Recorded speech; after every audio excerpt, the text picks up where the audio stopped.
పుష్ప 1లో కానివ్వండి, పుష్ప 2లో కానివ్వండి, మెయిన్ అల్లు అర్జున్ కానివ్వండి, లేకపోతే రష్మికకి సంబంధించిన ఆ అప్డేట్సే రిలీజ్ చేసుకుంటూ వచ్చారు.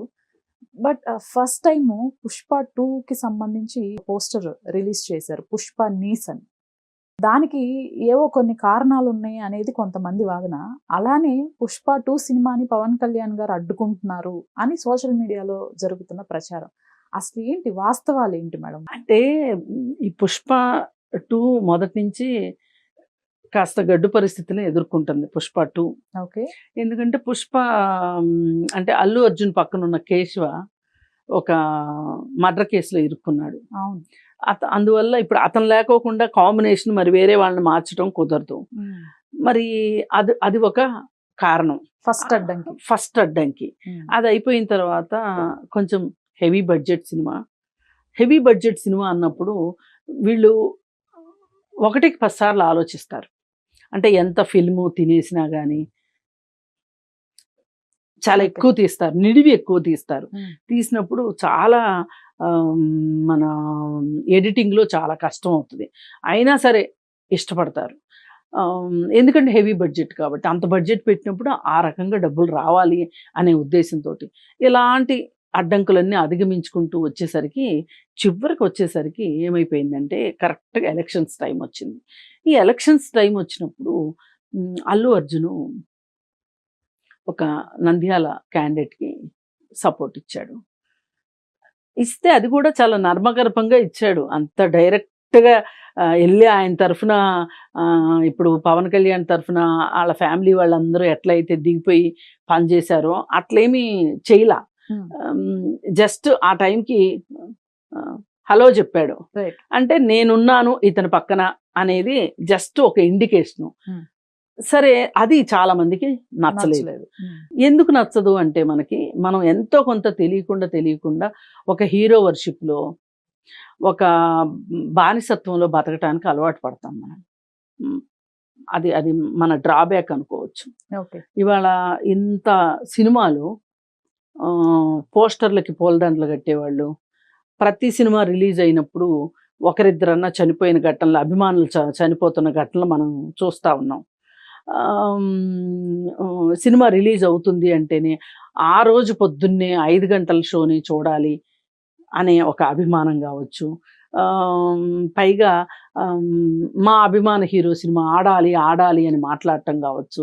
ఆ షూటింగ్ ఏదన్నా జరుగుతుంది అంటే అక్కడికి పనులన్నీ మానుకుని వెళ్ళడం కావచ్చు. ఇట్లా ఒక రకమైన అభిమానం వెర్రితలలు వేస్తున్న జనాలు మన చుట్టూ చాలా మంది ఉన్నారు. ఒక రకంగా ఈ హీరోలకి, ఈ సినిమా రంగానికి అండాదండగా ఉన్నది కూడా వీళ్ళేనేమో అని చెప్పుకోవచ్చు. నేను నా చిన్నప్పటి నుంచి చూస్తున్నా, చాలా మందికి ఎన్టీఆర్ అంటే ఇష్టం, ఏఎన్ఆర్ అంటే ఇష్టం, అట్లా ఆ తర్వాత కృష్ణ అంటే ఇష్టం. ఎవరి ఫ్యాన్ ఫాలోయింగ్ వాళ్ళకు ఉంది. కృష్ణకి చాలా ఎక్కువ ఉండేది, ఎన్టీఆర్ కూడా ఉండేది. కానీ ఎన్టీఆర్ పార్టీ పెట్టే వరకు ఎన్టీఆర్కి ప్రజల్లో ఇంత అభిమానం ఉందా అంటే, ఇంత నెత్తిన పెట్టుకునేంత అభిమానం ఉందా, బ్రహ్మరథం పట్టేంత అభిమానం ఉందా అని చెప్పి ఎవరు ఊహించలా. మరి అలాగే అసలు కృష్ణ గనక ఒక పార్టీ పెట్టుంటే గనక ఎన్టీఆర్కి వచ్చినంత ఎక్స్పీరియన్సు కృష్ణకు వచ్చేదా అంటే అది కూడా ఆలోచించాల్సిన విషయం. అందుకే అందరికీ అన్నిసార్లు ఒకేలాగా ఉండదు, ఒకరితో అందుకే పోల్చకూడదు. ఒక్కొక్కరి అభిమానం ఒకలా ఉంటది. కానీ కృష్ణ అభిమానులు మటుకు ఎప్పుడు ప్రత్యేకంగా ఉండేవాళ్ళు. ఏ హీరోకి అలాంటి అభిమానులు లేరు. ఆ అభిమానులు కూడా ఎలా అయిపోయారు, ఆ తర్వాత మహేష్ బాబుకి కూడా ట్రాన్స్ఫర్ అయ్యేంతగా. ఇక ఆ తర్వాత చెప్పుకోదగ్గ వ్యక్తి ఎవరు అంటే చిరంజీవి దగ్గరే మనం ఒక కృష్ణ దగ్గర ఆగిపోయిన అభిమానులు చిరంజీవి దగ్గర, అంటే ఇప్పుడు వాళ్ళు ఆ జనరేషన్ పెరిగి పెద్ద అయిపోయింది, స్టార్ట్ అయింది అనుకో. ఆ తర్వాత పుట్టిన వాళ్ళందరూ కూడా అంటే జస్ట్ 10 years 11 years అట్లా వచ్చిన వాళ్ళందరూ అసలు చిరంజీవిని ఆకర్షించింది ఏంటి, చిరంజీవిని జనాలందరూ అంత ఇష్టపడడానికి అంశం ఏంటి అంటే డాన్స్. 80s లో అసలు ఫుల్ పీక్ లోకి వెళ్ళిపోయింది ఆ డాన్స్ పిచ్చి ఏదైతే ఉందో అది. అలా చాలా మంది అభిమానులు, చెప్పొద్దు, నాకు కూడా చాలా ఇష్టంగా ఉండేది చిరంజీవి సినిమాలు అంటే, బాగా ఇష్టంగానే చూసేవాళ్ళం. కానీ ఎంత ఇష్టంగా చూసినా ఏదో ఫస్ట్ షో రోజు ఫస్ట్ షోకి 5 గంటల షోకి వెళ్ళాలి, అప్పట్లో 5 గంటల షోలు వేసేవాళ్ళు కాదు, కానీ 9 గంటల షోలు ఉండేవి. అలా చూడాలి అంత పిచ్చి ఉండేది కాదు. కాకపోతే అప్పుడు సినిమాలు 200 రోజులు ఆడేవి. ఇప్పట్లాగా మొదటి వారంలోనే రెండో వారంలోనే డబ్బులన్నీ లాగేసేయాలి, పిండేసేయాలన్నట్లు ఉండేవి కాదు. థియేటర్లో అన్ని ఉండేవి కాదు. సరే, ఆ అభిమానం ఏమైపోయిందంటే మళ్ళీ ఆ చిరంజీవి అభిమానం అంతా కూడా ఎంతో కొంత పవన్ కళ్యాణ్కి, ఎంతో కొంత అల్లు అర్జున్కి, ఎంతో కొంత వాళ్ళ అబ్బాయి రామ్ చరణ్కి, వీళ్ళందరికీ షేర్ అవుతా వస్తూ ఉంది. ఆ కాంపౌండ్ నుంచి ఎవరు వచ్చినా సరే ఈ మెగా కాంపౌండ్ అనే పేరుతోటి వాళ్ళకి షేర్ అవుతా వచ్చింది. అయితే అల్లు అర్జున్ ఒకానొక సందర్భంలో ఆలోచించింది ఏంటంటే, నేను ఈ మెగా కాంపౌండ్లోనే ఉండడం ఎంతవరకు కరెక్టు, నేను కొంచెం నా సినిమాలు సెలక్షన్ నేను చేసుకోవడం, నా సినిమాలకు సంబంధించి నా స్టైల్ని నేను నాదైన స్టైల్ని నేను తెచ్చుకోవాలి అనే ఉద్దేశంలో అల్లు అర్జున్ ఉన్నట్లుగా కనిపించింది. అంటే అతను డాన్స్ మీద పెట్టే శ్రద్ధ కావచ్చు, అదే శ్రద్ధ రామ్ చరణ్ పెట్టలేకపోవటం కావచ్చు. అంటే ఎందుకంటే ఒకళ్ళకి వచ్చింది ఒకళ్ళకి రావాలని లేదు ఎక్కడా కూడా. ఈ అల్లు అర్జున్ ఈ విధంగా తనకు ఒక స్టైల్ తెచ్చుకోవటం, తనకు ఒక ఫ్యాన్ బేస్ క్రియేట్ అయిపోయింది. ఇది కాదనలేని సత్యం.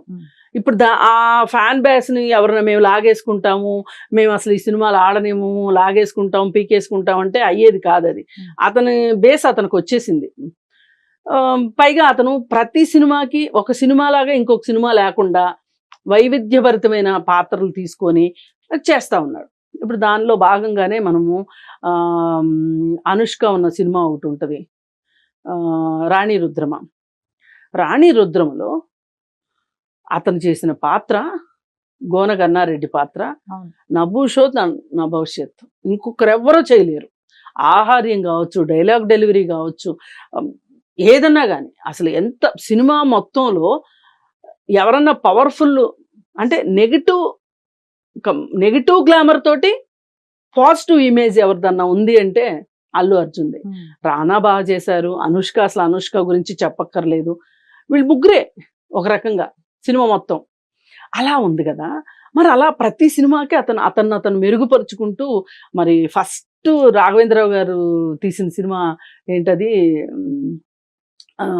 అల్లు అర్జున్ గంగోత్రి సినిమాకి ఇప్పుడు అల్లు అర్జున్కి అసలు ఏమాత్రం సంబంధం లేదు.